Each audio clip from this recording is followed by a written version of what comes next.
Hi guys, little lady here. Right, so tonight I'm going to dedicate to me granddad.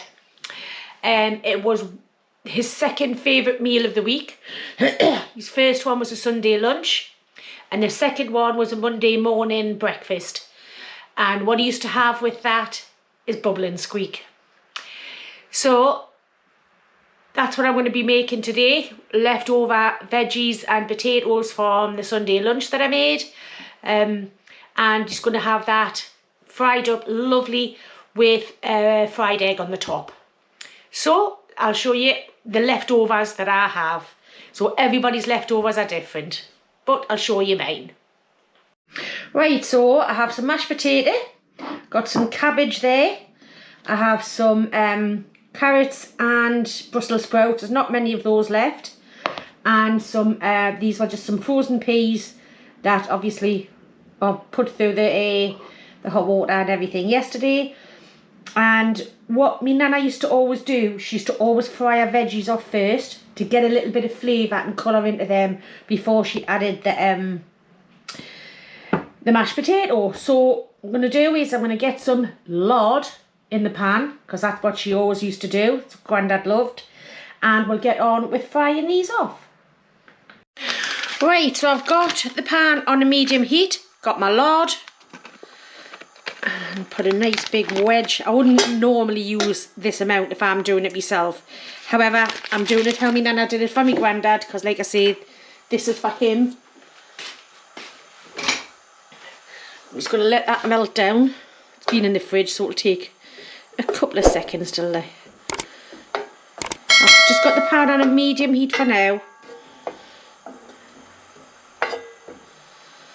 It's all starting to go. So first things I'm going to do is put in the carrots and the Brussels sprouts. Now these are all cooked, and all I do is just mash them up just a little bit.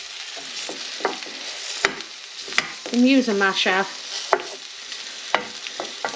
Wait until they warm up and they'll smash down just that little bit better.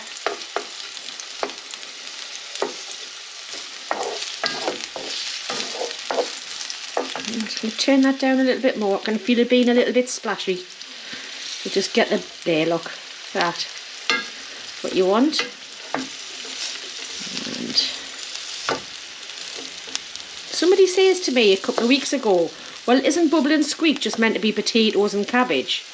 To me, bubbling Squeak is any leftover veggies. That's the way it always was in our house and in my nana's house.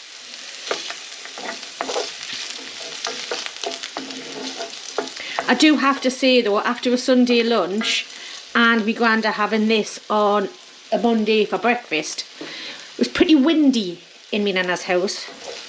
It used to take till about a Wednesday for that to go down.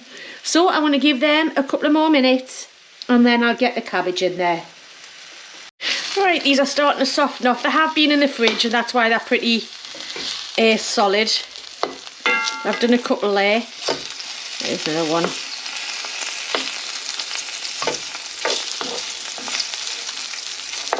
Right, I'm going to add in the cabbage now.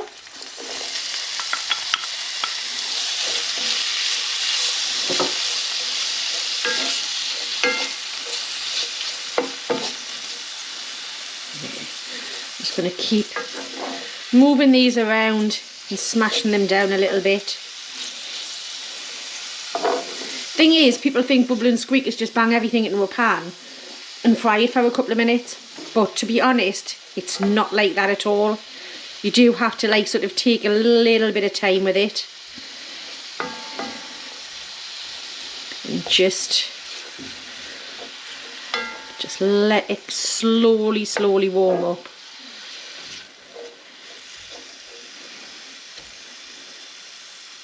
Just let it go like that. So I'm going to give this another couple of minutes before we add the peas. Right, that's been a couple of minutes. I turned it up just a little bit. Now I'm going to add in the peas.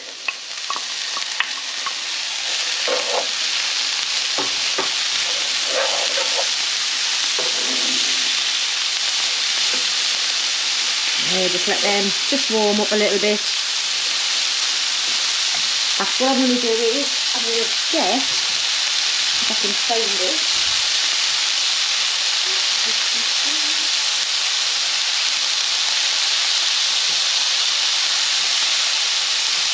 Oh, seem to get a bigger. I turned it up a little bit when I put the cabbage in because it just seemed to be steaming.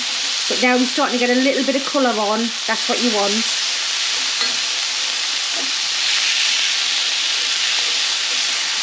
Now what I'm going to do is, I'm going to put a little bit of white pepper in now.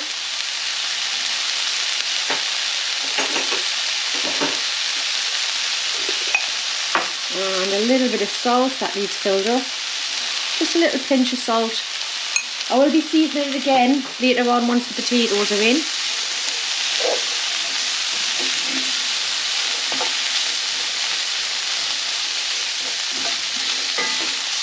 Right. Well, I think it's time for the potatoes to go rock hard when they're cold, don't they, as well. I have had them out the fridge for maybe about 30 minutes beforehand, but it's still pretty cold.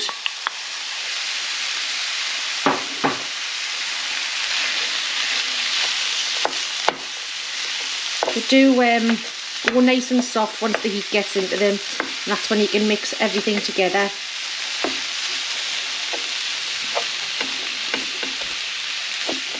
Just use the back of the spoon,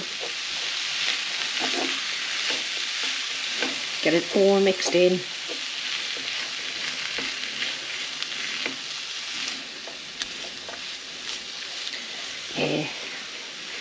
Once it's mixed in, then I'll turn it onto medium and let it go. Its mash is starting to come down. I'm just going to get a spoon just to get that bit off there. That's it. As you can see, as soon as the mash starts to get warm, it incorporates so easily.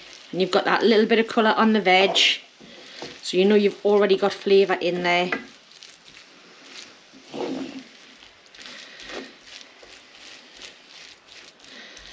That's it. So I'm just going to do this again. Now what I like to do is just make an even layer.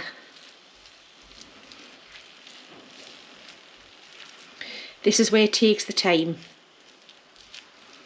because you have to have it so it's crispy on the bottom.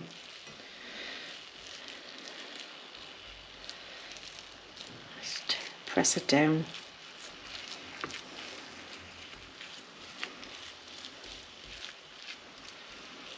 You probably, if you want it proper bubbling squeak the way we used to have it,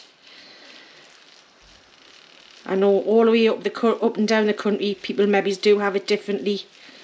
But we have it with a nice crust on. It has to have a crust.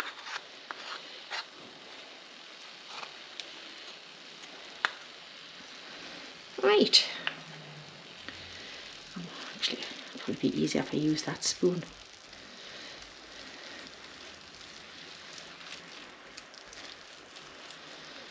Right. That's about done, I think. Right. Leave that for about, I'd say a good... I'm going to put that in one of them bowls.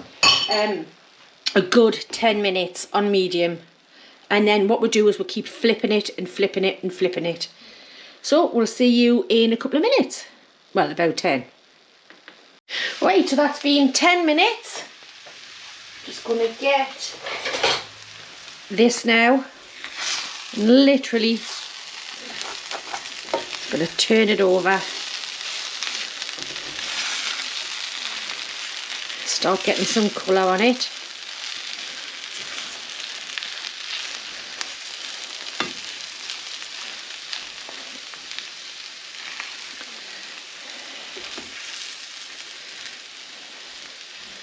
Just turn it over, pat it back down.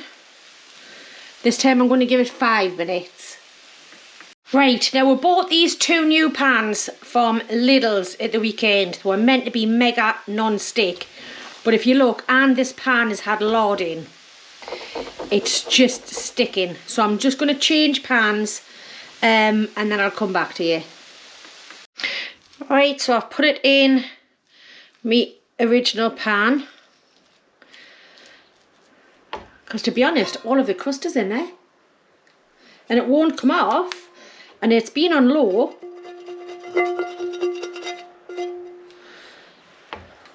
What a waste of money.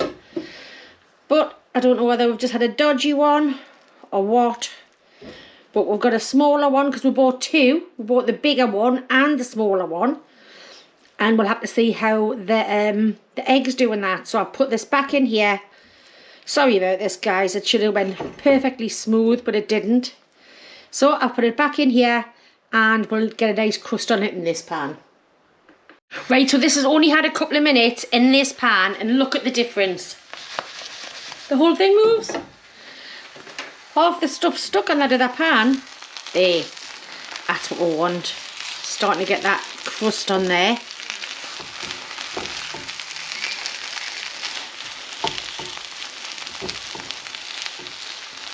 It's exactly what you need with bubble. Bubble and Squeak. Absolutely gorgeous. So if you're in Lidl's and you see them hexagon pans, hairy baker ones, just walk away.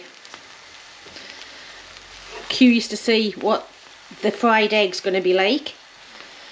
So I've just turned that one over for a second there. Put it all down.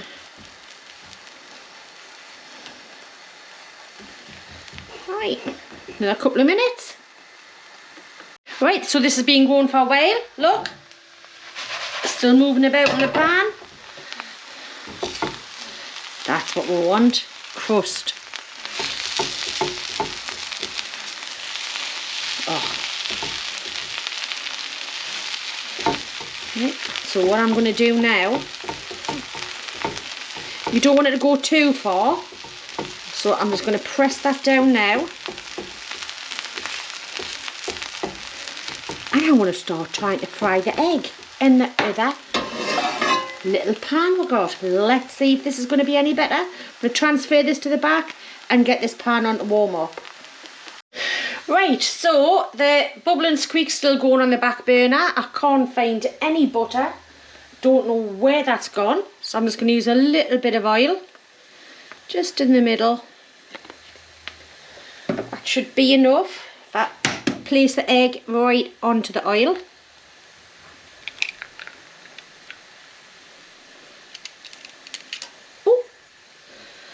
There we go. I'm just going to let that go, finish off the bubble and Squeak, and then it's time to have a taste.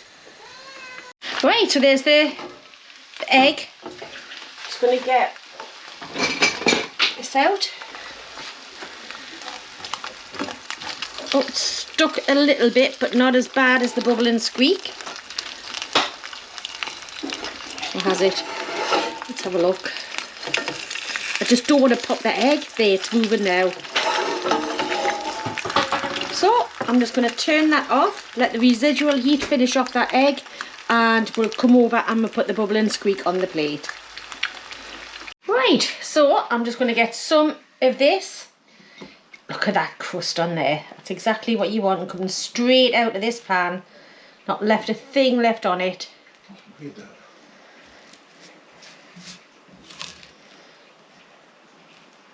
Just a tiny little bit more. Don't you just love a meal with leftovers? I'm just going to put that to one side for now.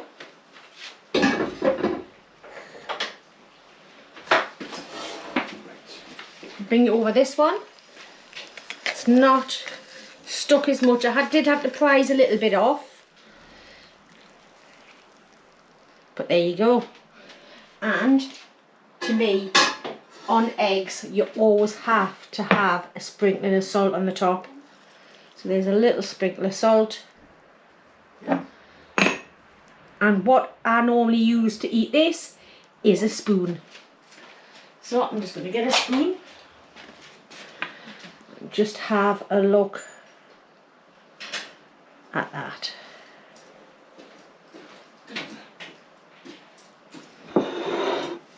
In egg yolk, in with your bubble. And Squeak. There we go. So I think it's about time we had a taste. Right, so there's the bubbling Squeak with the fried egg. I'm going to get it with some egg yolk and some egg white. You see the steam coming off it. So I think I might just give it a minute. Right, so I've given that a little chance to calm down a little bit. So I'm going to go in.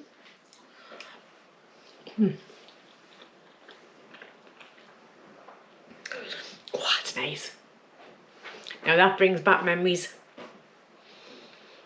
Still remember my granddad sitting there, he would have a load of brown sauce on that as well, but I don't like brown sauce. So would I. Oh, you would have brown sauce on as well. Definitely.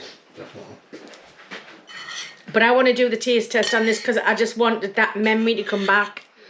To be honest, if there was any leftover Yorkshire puddings, and I do it now for my kids and my grandkids, is put the Yorkshire puddings in the gravy, so the Yorkshire puddings soaked up all the gravy, and then put the gravy and the Yorkshire puddings on the top of that.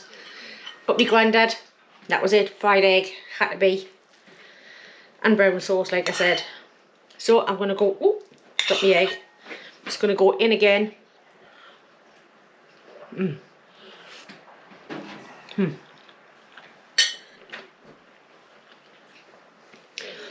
Absolute perfect.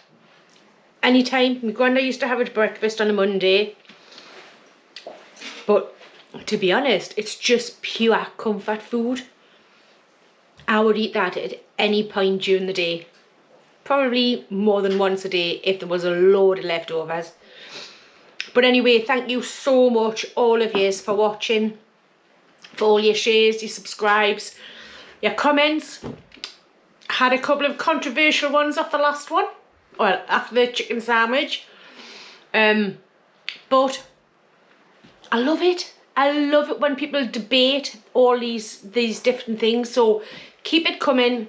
If you think I'm doing something not quite right, let us know. I'll tell you my reasons why I do it. And that's it. So once again, thank you so much, every single one of yous. And I'll see you very, very soon.